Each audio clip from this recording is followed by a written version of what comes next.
While the janitor was adding coffee grounds, they secretly used paper to block the machine's water outlet. When the boss pressed the button, the coffee splashed onto his pants. He thought the coffee machine was malfunctioning, so he quickly rushed to the bathroom. However, while he was cleaning himself up, an employee quietly came outside the bathroom door, taking advantage of the blind spot in the surveillance camera. The employee inserted a card into the lock and jammed the door shut. Another employee pretended to drop a water cup. The janitor immediately understood the signal and turned on the vacuum cleaner. Outside, colleagues who were drinking coffee heard the sound and then turned the nearby gas cylinder valve. It turned out that the bathroom's exhaust vent had been tampered with, and with continuous input of carbon dioxide, a large amount of white gas started pouring out uncontrollably. The boss realized something was wrong and turned to leave, but the door was already jammed. The noise from the vacuum cleaner outside masked his screams. Minutes later, the boss began to suffocate and collapsed onto the floor. With the employees working together, the boss was quietly killed without leaving any trace. The surveillance footage showed nothing unusual, and even the medical examiner concluded it was an accident caused by a fall. However, the police, based on the scratches on the inside door handle, suspected that the victim had desperately tried to open the door before he fell.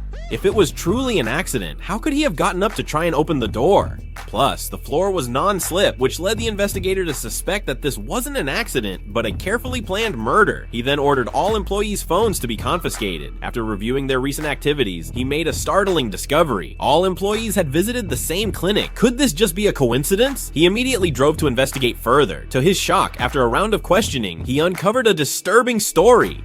It all started with two young men who had been visiting the clinic for frequent headaches and insomnia. Blood tests revealed an unknown substance in both of their bodies. Since they were colleagues, the doctor suspected it might be related to the company environment and asked them to inquire about the health of their co-workers. To the doctor's surprise, that same evening, all the employees showed up at his office, startling him. It turned out that every employee from the company was experiencing strange symptoms. Some had severe hair loss, others had rotting nails, and some had even started losing their hearing.